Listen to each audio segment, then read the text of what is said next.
مرد یا عورت طلاق یافتہ ہو گئے ہیں، طلاق کے بعد کیا ان کو ولی کی ضرورت ہے نکاح کے لیے؟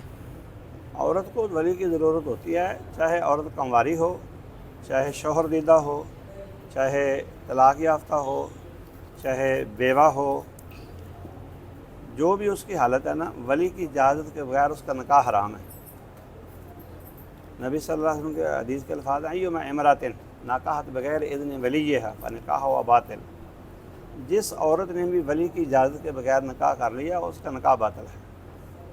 ایما امرا نکرہ ہے، یعنی بیوہ ہو، شوہر دیدہ ہو، طلاق یافتہ ہو، کنواری ہو، بوڑھی ہو، نوجوان ہو، جس نے نکاح کرنا ہے ولی کی اجازت کے بغیر نکاح اس کا نہیں ہوگا۔ یہ ٹل اور حتمی پکا فیصلہ ہے۔ البتہ حنفی حضرات اس میں رائے دیتے ہیں، وہ کہتے ہیں لا نکاح الا بولی ولا لا نفی جنس کا نہیں ہے، لا نفی کمال کا ہے، یعنی کامل نکاح نہیں ہوتا، ادھورا ہو جاتا ہے۔ یہ بحث شرعی اصطلاح سے خالی ہے، یعنی جو انہوں نے بحث کی ہے نا، جو شرعی معنی ہے اس سے خالی ہے، لغوی معنی لے لیا ہے۔ لا نفی جنس کا نفی کمال کے لیے بھی آتا ہے، لیکن یہاں مراد نہیں ہے جو انہوں نے لیا ہے۔ ہاں کورٹ میرج حرام ہے نا، بالکل، کیونکہ ولی کی اجازت کے بغیر ہوتے ہیں۔ ہاں جی، ان کا ایک ہی حل ہے، ولی اجازت دے۔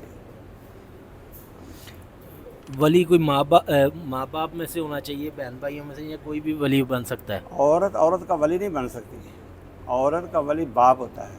باپ نہ ہو تو چچا، وہ نہ ہو تو تایا، وہ نہ ہو تو دادا، وہ نہ ہو تو بھائی، وہ نہ ہو تو بیٹا۔ ولی مرد ہوتا ہے، عورت کی ولی نہیں بن سکتی۔